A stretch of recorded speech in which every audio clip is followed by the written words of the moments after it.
And we're back with part 2 of Kirby's adventure, and I gotta say that things are going to get good. Hey! Who did that? So anyway, let's begin with the first stage, since I'm just going to be going through it straightforward. Since I'm using the freeze power, anything it touches can basically be used as a projectile against enemies. And it looks like I encountered a Waddle Dee holding some sort of umbrella. If you haven't figured it out, it's actually the Parasol power. Parasol not only doubles as an offensive attack, but it also doubles as, like, how do I put this in the right words? Like say you're going down and you have the Parasol, it basically slows down your descent.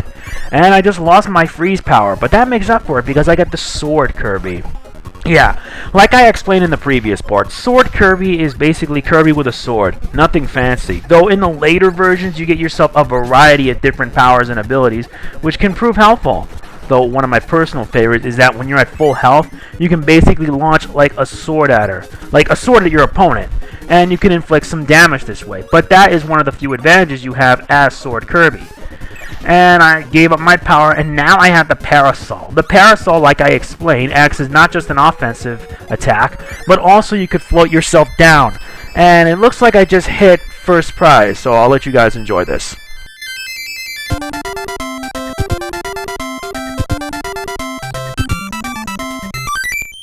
Yeah, that's basically how I always do things in a nutshell. So, since I got more of the area unlocked, we'll look through that egg minigame later. Let's move on to the second area.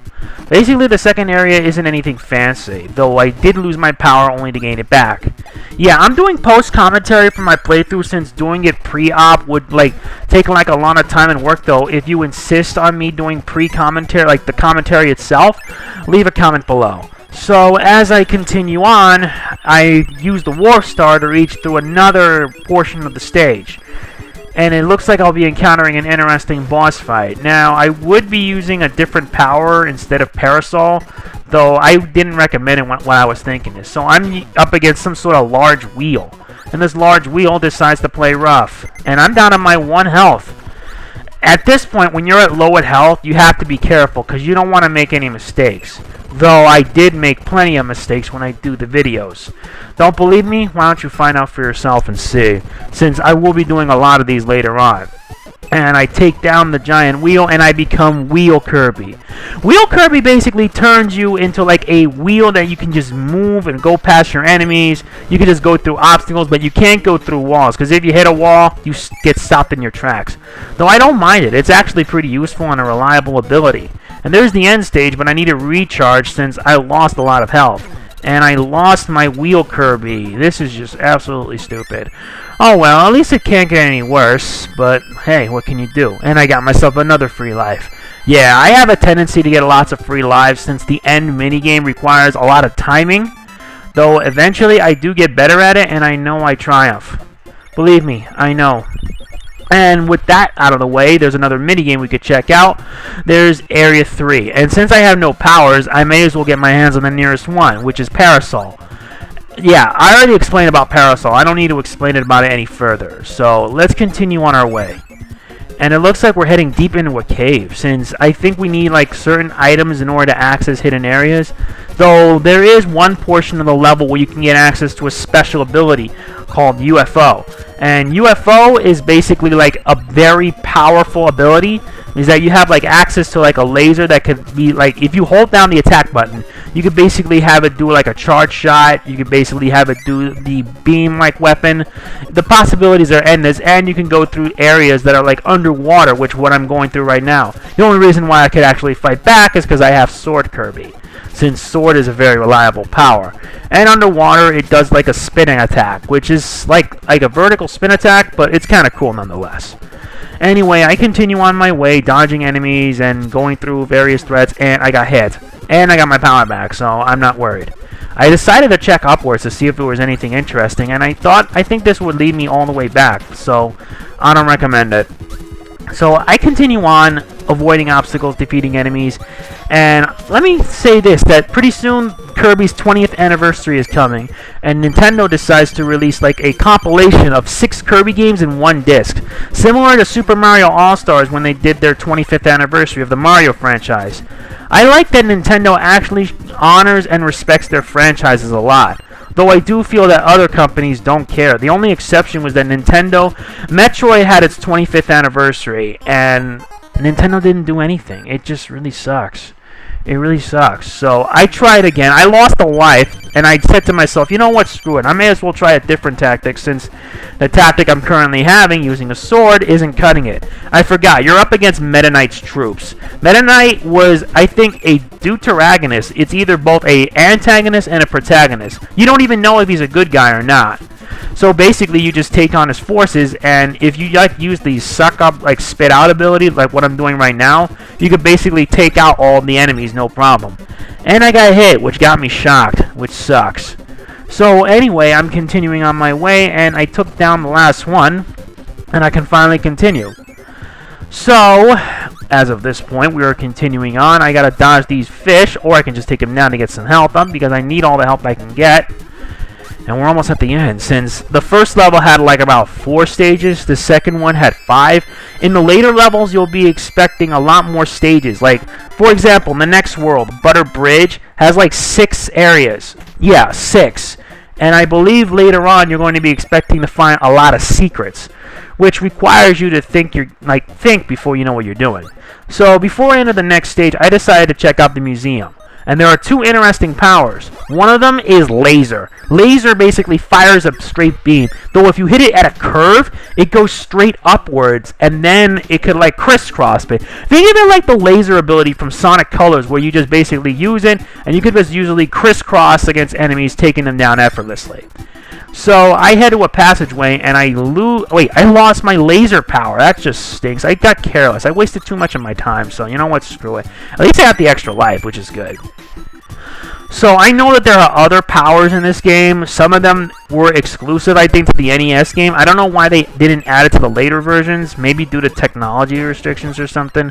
I don't know. Maybe it's just me. But I get my hands on a Max Tomato, which restores all my life. You get like 6 bits of energy in normal mode, while in hard mode you get 3, which requires you to step up your game. So I decided to replace the firepower with stone. Stone is basically both an offensive and defensive attack.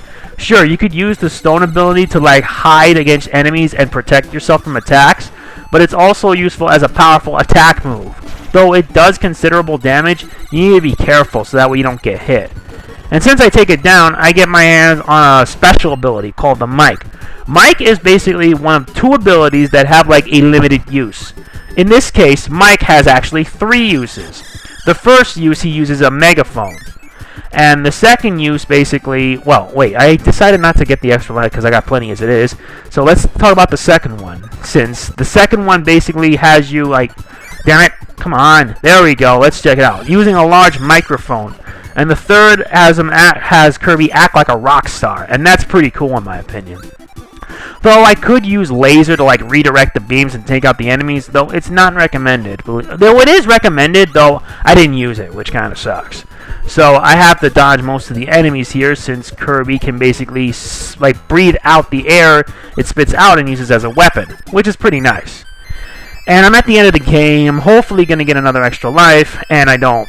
I forgot to time my DA button right. No big deal.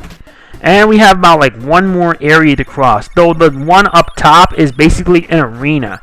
Now, I could explain to you right now, but I'll do it after this stage, which helps. And I'm at the 5th area, and it looks like the enemies are getting a bit tougher, and I use the last one, which is having Kirby act like a rock star, which is kind of nice. And I don't think I get the parasol, though I do have a funny feeling it's going to end up biting me in the butt when you least expect it. And dang, it has a good homing. Wow. That's just like, dang. I don't know why, but it just does. So anyway, I progress further, and there are like some of these wheelies that I could just swallow up and become Wheel Kirby. And I got hit twice. First one before I swallowed it, and the second time after. I swear, I'm having really bad luck with this. Anyway, I decided to use the wheel to just speed my way through, though I noticed some shortcuts. You see that enemy over there? That enemy hands you a very useless power called Sleep.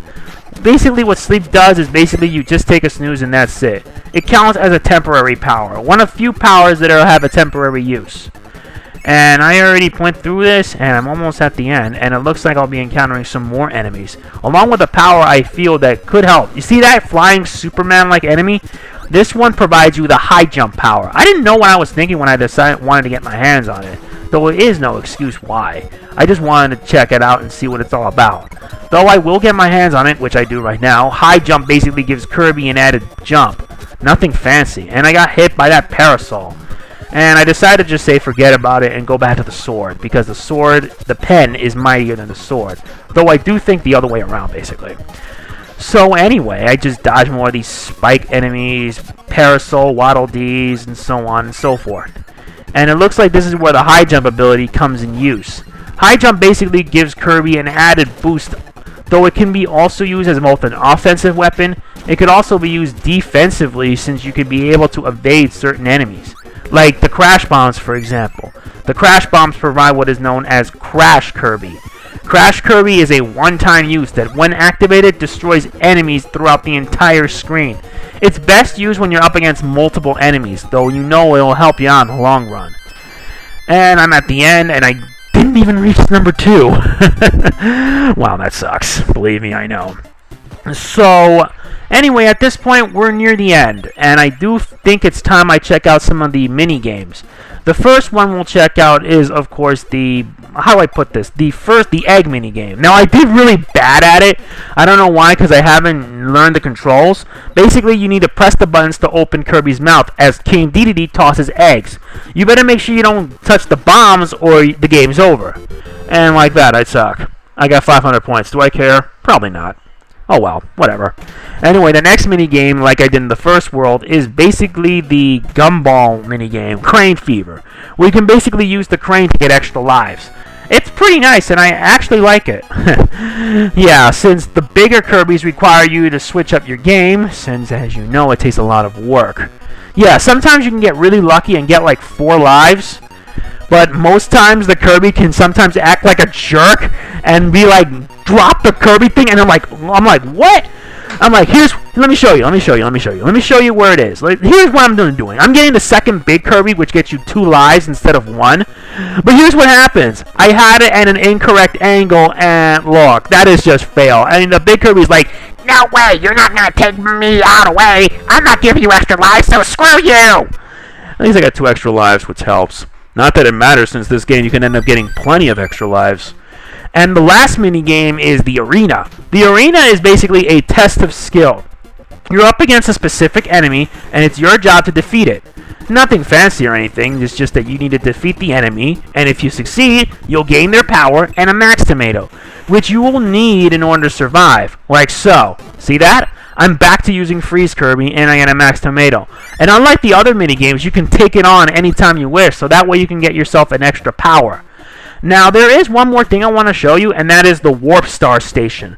The Warp Star Station acts as a hub. A hub basically where you can just travel through different worlds, and it's basically like teleport. And it's nothing fancy really, since you need to unlock the others, since most of them will be hidden. And there's the boss fight. The boss fight is actually kind of a challenge, considering that you're up against an opponent who will just draw the enemies you'll go up against, and most of the time you'll be able to, he'll use them as weapons against you. Though if you have Freeze Kirby, you can basically freeze him and do considerable damage, all while at the same time dealing damage to him. And I got hit. That sucks. Why the heck am I missing? Whatever. And I think I used the freeze power on accident, but I decided to try something better. 1, 2, 3. Mike for the win. And that's about it. Thanks for watching. See you next time when we tackle World 3.